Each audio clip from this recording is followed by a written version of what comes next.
Maganda ang panahon ngayon, nakalabas ang madlang araw. So mag-rake na naman ako ng mga tuyo na dahon kasi yung trash barrel ko ay empty. So ito na naman tayo, mag-rake na naman. Ito ang rake na malaki, mas gusto kong ginagamit yung maliit kasi hindi nakakangawit ng kamay. Para mag-rake.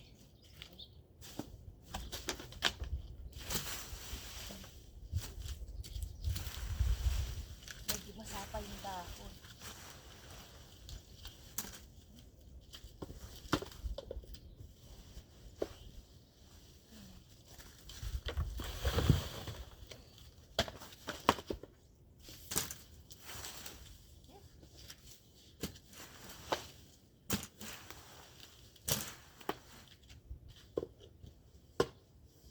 Nakatambak na to, inano ko pa kanina. Kaya lang medyo basa pa. Kaya hindi ko nilagay sa trash barrel. Iwan ko muna ng ilang oras.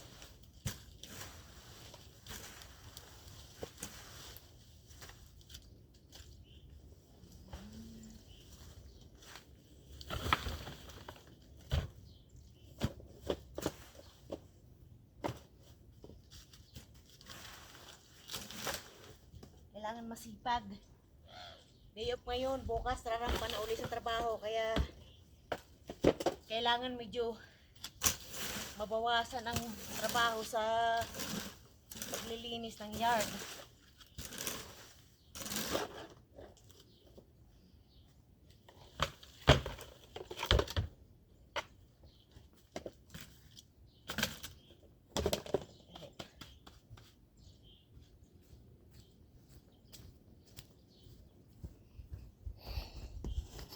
Oh, ayan, medyo malinis na.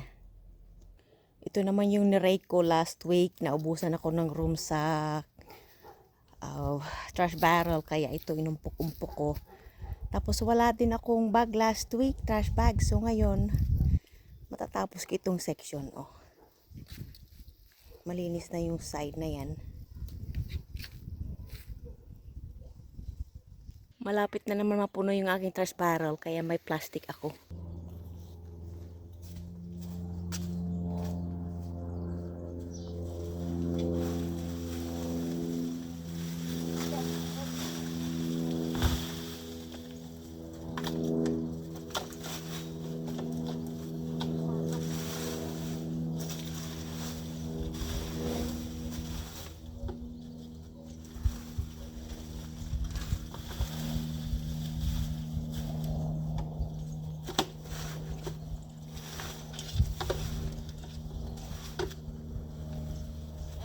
Ng paraan, diskarte para makinis.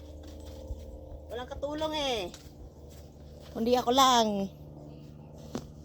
Ayan, puno na yung aking trash barrel. Kaya ilalagay ko na sa plastic bag. Sarado na ang takip. Dahil walang maghahawak ng plastic bag, ay ito ang diskarte ko.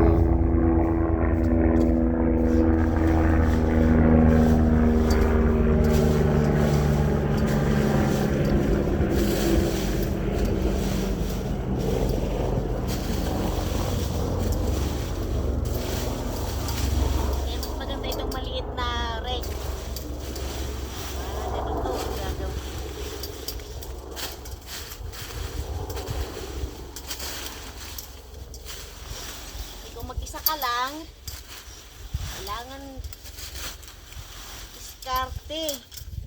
Kasi walang hahawak ng bag para maipasok ang mga dahon.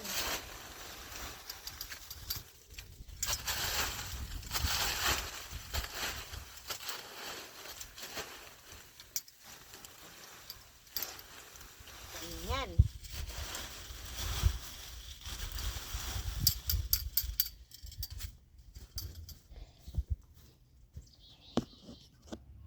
May maliit din ako na dustpan para makapasok sa plastic bag. Kasi yung dilaw, pang ano ng isno malaki.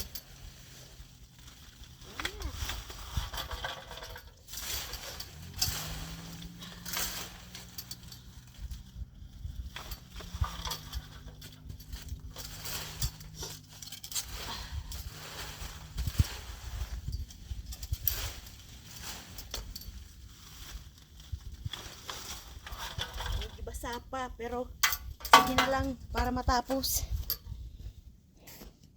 O ayan, wala nang nakatambak. Bus na. Nasa trash barrel na at saka sa isang malaking plastic bag. Ito dito, sa susunod na day off naman uli ito. Marami pa hanggang doon sa taas. May snow pa. Hanggang doon sa kabila, marami pa yung tatrabahuin ko.